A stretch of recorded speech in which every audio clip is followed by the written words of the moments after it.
Focus होगा कारक पर। ये वो सिस्टम है जो हमारी भाषा की पूरी नींव तय करता है। तो चलिए बिना किसी देरी के शुरू करते हैं। जरा इस वाक्य पर गौर करते हैं।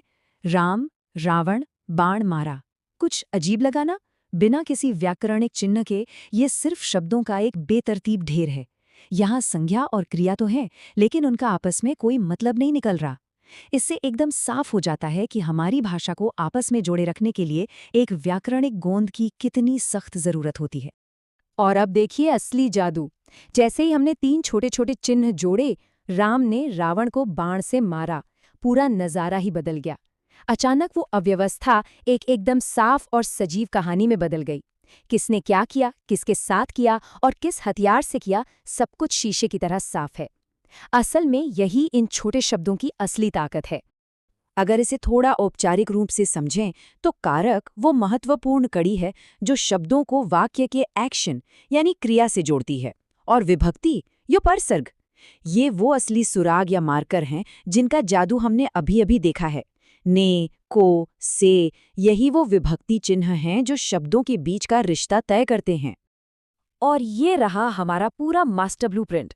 इस लिस्ट में व्याकरण के सभी 8 प्रमुख खिलाड़ियों या कह लें कि सस्पेक्ट्स को उनके खास पहचान चिन्हों के साथ रखा गया है।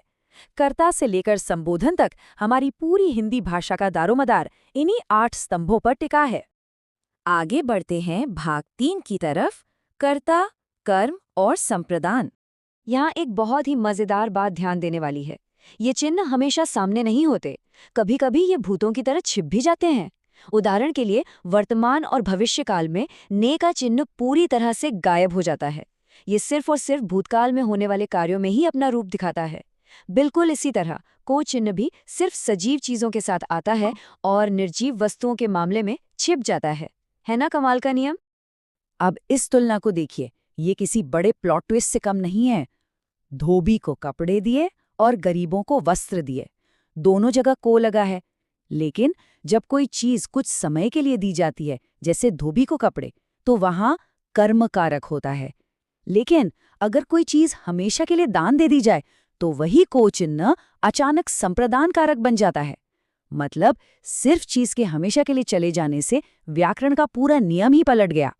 अब आते हैं भाग 4 पर, अपादान के 4 चेहरे। अक्सर हम यही मानकर चलते हैं कि अपादान का मतलब सिर्फ चीजों का भौतिक रूप से अलग होना है, जैसे पेड़ से पत्ता गिरा। लेकिन यहाँ एक बहुत बड़ी गलतफहमी दूर करने का समय है।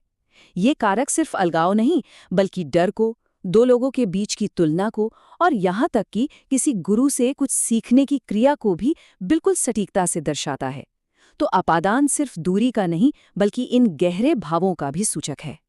अपने इन संदिग्धों की लाइनअप को पूरा करने के लिए आइए बाकी 3 चिन्हों को भी देख लेते हैं। संबंध कारक सीधा सीधा अधिकार या ओनरशिप बताता है, जैसे राम का घर। अधिकरण कारक किसी भी काम के होने का एकदम सटीक समय या स्थान पिन पॉइंट करता है। और संबोधन ये हमें किसी का ध्यान खींचने या पुकारने के काम आता है, जैसे हे ईश्वर। चलिए अब बढ़ते हैं भाग 5 की ओर, जहां होती है सबसे बड़ी उलझन, शब्द से। इन दोनों वाक्यों को जरा अगल बगल रखकर देखते हैं। वह बस से गया और वह बस से कूद पड़ा।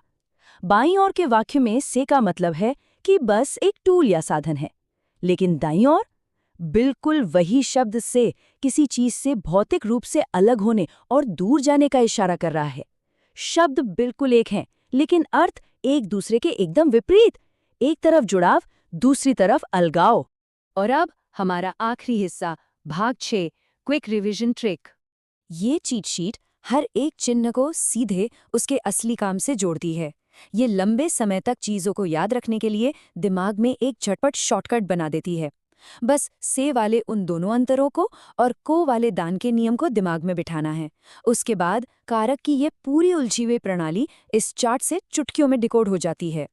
तो इस एक्सप्लेनर को खत्म करते हुए जरा इस बात पर विचार करते हैं। अगर एक परमानेंट गिफ्ट और एक टेम्पररी उधार के लिए व्याकरण में बिल्कुल एक ही शब्द का इस्तेमाल होता है, तो गलती से सिर्फ एक छोटे से कारक चिन्ह को इधर से उधर कर देने पर हमारी रोजमर्रा की बातचीत का पूरा अर्थ कितना